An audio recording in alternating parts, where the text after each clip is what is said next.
গতকালকে যখন আমার সদর থানা বিএনপি সভাপতি আমাকে বললেন যে কালকে একটু প্রোগ্রামে যাবো, সেখানে কোনো একটু সমস্যা হচ্ছে, তারা পূজা করতে চাচ্ছেন না এই ব্যাপারে। তা আমি তখনই আমার সভাপতিকে বললাম প্রয়োজন হলে আমরাও যাবো। তো আমাকে বললেন আপনি গেলে তো ভালো হয়, সেক্রেটারি সাহেবও যাবেন। তো আমরা কিন্তু ওই নিজেরাই আগ্রহে এখানে আসছি আজকে, আমি এবং আমার সাধারণ সম্পাদক। কারণ যার যার ধর্ম তিনি স্বাধীনভাবে পালন করবেন, এটি বাংলাদেশের রীতি কালচার, বাংলাদেশের একটি সাম্প্রদায়িক সম্প্রীতিতে। আমরা যুগে যুগে দেখেছেন এখানে যে আমরা কিভাবে বসবাস করছি। আমরা হিন্দু মুসলিম যখন একসাথে বসবাস করি, আমার অনেক হিন্দু বন্ধু রয়েছে, আমরা একই ভাড়ায় খেয়েছি, একই সাথে বড় হয়েছি, একই সাথে পড়েছি, আমি অনেক হিন্দু বন্ধুরা আমার আছে।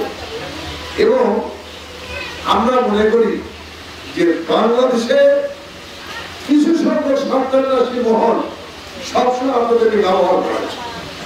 অনেকে বলেন যে আমাদের একচেটিয়া সম্পত্তি, এই যে যারা এই কথাগুলো বলে তারাই কিন্তু আজকে আপনাদের ক্ষতি করে। আপনারা দেখেছেন বাবরি মসজিদ যখন ভাঙলো ইন্ডিয়াতে, তখন কিন্তু বিএনপি ক্ষমতায় ছিল, প্রত্যেকের মন্দির মন্দির বাড়ি বাড়ি করে তখন আমরা পাহারা দিয়েছি, একটা জায়গায় কোনো ঘটনা ঘটেনি। অথচ 15 বছরে আপনারা দেখবেন বিভিন্ন জায়গায় হিন্দু সম্পত্তি দখল করেছে। আপনারা সিলেটে দেখেন, চিটন থেকে বড় ধরনের ঘটনা ঘটেছে, অনেক হিন্দু মন্দির ভাঙা হয়েছে, অনেক জায়গায় দখল হয়েছে। আপনি আজকে ঘরের বাড়ি দেখেন, ঘরের বাড়ি কেন দখল করছে? বিএনপির সময়, আওয়ামী লীগের সময়। আজকে তাদের রাতারাতি সেখান থেকে তুলে দিয়ে আজকে দখল করে সম্পত্তি গ্রাস করেছে। স্বাধীনতার পর থেকে আজ পর্যন্ত আপনারা যদি হিসাব করেন দেখতে পাবেন যে আপনাদের সরকারের 90% সম্পত্তি আওয়ামী লীগের দখল রয়েছে, আওয়ামী লীগের নেতাদের দখল রয়েছে। এটা কিন্তু আমি বাড়িয়ে বলছি না, আমরা হিসাব করে দেখেন, আপনারা দেখেন। কাজে আমরা মনে করি এই যে কথাটি আমার ভাই বললেন শিক্ষক, যে আমাদেরকে সংখ্যালঘু বলা হয়। আমাদের নেত্রী বিএনপির চেয়ারপারসন বেগম খালেদা জিয়া বলেছেন হিন্দুরা সংখ্যালঘু নয়, সংখ্যালঘু বলে তাদের কেউ করবেন না, সুনাম পূর্ণ করবেন না। এটা কিন্তু বিএনপির চেয়ারপারসন সাবেক প্রধানমন্ত্রী বেগম খালেদা জিয়া বলেছেন আপনারা একটি সম্প্রদায়, মুসলমান একটি সম্প্রদায়, খ্রিস্টান একটি সম্প্রদায়, বৌদ্ধ একটি সম্প্রদায়, সবাই বাংলাদেশে, সবাই বাংলাদেশি, আমরা সবাই বাংলাদেশি, সবাই ভাই ভাই, একত্রে আমরা বসবাস করি।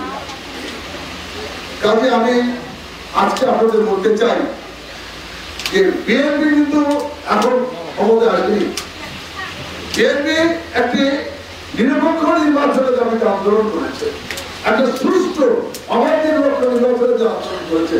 বাংলাদেশে 16 বছরের যে নির্বাচনের ব্যবস্থা ধ্বংস হয়ে গেছিল, আইনের শাসন শেষ হয়ে গেছিল। আজকে পুলিশকে যেভাবে ব্যবহার করা হয়েছে, আপনারা দেখেছেন আপনাদের এলাকার যেসব আমার বিএনপি নেতা কর্মীরা ছিল তাদের বিরুদ্ধে কত মামলা হয়েছে, কত ভাবে নির্যাতন করা হয়েছে, কত ভাবে হয়রানি করা হয়েছে, আপনারা দেখেছেন।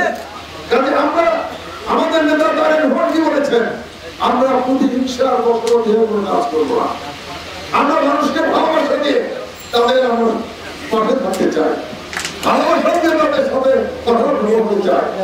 কাজে আজকে আমি আপনাদের বলতে চাই, আমাদের হিন্দু সম্প্রদায়ের ভাইদের, আমরা বিএনপি সবসময় এদেশের মানুষের আইনের শাসন প্রতিষ্ঠার জন্য কাজ করেছে। মানুষ, এদেশের মানুষের সবসময় তাদের নাগরিক অধিকার প্রতিষ্ঠিত করার জন্য কাজ করেছে। আজকে 16 বছরের একটি সরকার এই দেশটাকে পরিচালনা করতে গিয়ে এদিকে তাদের জমিদারি স্টার্ট হিসেবে তারা মনে করত। এদের জমিদার আজকে তারা জমিদারি এই কোঠা অনুযায়ী তারা যেভাবে পরিচালনা করবে সেইভাবে চলবে। আজকে বৈষম্যবিরোধী ছাত্র আন্দোলন করতে যে অনেক ছাত্র শহীদ হয়েছে, সেখানে হিন্দু সম্প্রদায়েরও অনেক ছাত্র ছাত্রী শহীদ হয়েছে। কাজে এই বৈষম্যবিরোধী ছাত্র আন্দোলন করতে যে করে আজকে নেত্রী সরকারের পালিয়েছে। আমরা বলতে চাই আপনারা নির্ভয় আপনার আপনাদের ধর্ম উৎসব পালন করবেন। এবং আমি মনে করি বাংলাদেশে আপনাদের দুর্গা পূজার সবচেয়ে বড় উৎসব, এটি আপনারা পালন করেন এবং সেখানে আমাদের যত প্রকার সহযোগিতা আমরা বিএনপির পক্ষ থেকে আপনাদের করতে চাই। এবং ইতিমধ্যে ঘোষণা করা হয়েছে যে 6টি কমিটি হবে, আপনার 5টি মন্দির ঘোরার, 5টি এখানে পূজা উৎসব, 6টি 12টা কমিটি করবেন। 12টা কমিটি করবে, দিনে এক গ্রুপ কাজ করে থাকবে, রাত্রে আর গ্রুপ কাজ করবে এবং চেয়ারম্যান সাহেবের নেতৃত্বে সেই কমিটিগুলো হবে এবং তাদেরকে সেইভাবে পরিচালনা করে কোন ষড়যন্ত্রকারীরা, কোন সত্যানিষ্ঠ মহল যাতে কোন রকম বিশৃঙ্খলা করতে না পারে। কারণ আপনারা জানেন একটা বিশেষ মহল এখন দেশে অরাজকতা সৃষ্টি করতে চায়, তারা সেই অরাজকতার মাধ্যমে ফায়দা লুটতে চায়, দেশ বিদেশে দেখাতে চায় হিন্দু সম্প্রদায়ের এখানে কোনো নিরাপত্তা নাই, এটা তারা দেখাতে চায়, কৃত্রিম ভাবে সৃষ্টি করতে চায়। এই জন্য সদা সতর্ক থাকতে হবে এবং হিন্দু সম্প্রদায় ভাই আপনাদের সতর্ক থাকতে হবে। হয়তো দেখা যাচ্ছে আপনারা যখন প্রতিমা করছেন তখন একটা কোন দুষ্ট একটা ঘটনা ঘটতে পারে, প্রতিমা সৃষ্টির থেকে আপনাদের সতর্ক থাকতে হবে এবং আমরা আপনাদের কথা দিচ্ছি আমরা আপনাদের সব ধরনের সহায়তা প্রস্তুত আছি। আজকে আইন শৃঙ্খলা কমিটি মিটিং হয়েছে জেলা প্রশাসনের সভাপতি, সেখানে কিন্তু বেশিরভাগ আলোচনা হয়েছে পূজা নিয়ে, যে তাদের নিরাপত্তা দিতে হবে। সেখানে আমাদের সেনাবাহিনী ছিল, পুলিশ বাহিনীর লোক ছিল, বিভিন্ন বাংলা সংস্থার লোক ছিল, তারাও বলেছেন যে আমরা সর্বতভাবে আমরা তাদের সহযোগিতা করবো এবং সেনাবাহিনী সবসময় প্রহরণ করে থাকবে যাতে কোনো অবস্থায় কোনো দুষ্কৃতিকারীদের কোনো দুর্ঘটনা না ঘটতে পারে। কাজে আপনাদের কোনো ভয় নাই, নির্ভয় আপনারা থাকতে পারেন, নির্ভয় আপনাদের উৎসব পালন করতে পারেন, এজন্য আপনাদের ভয়ের কোনো কারণ নেই।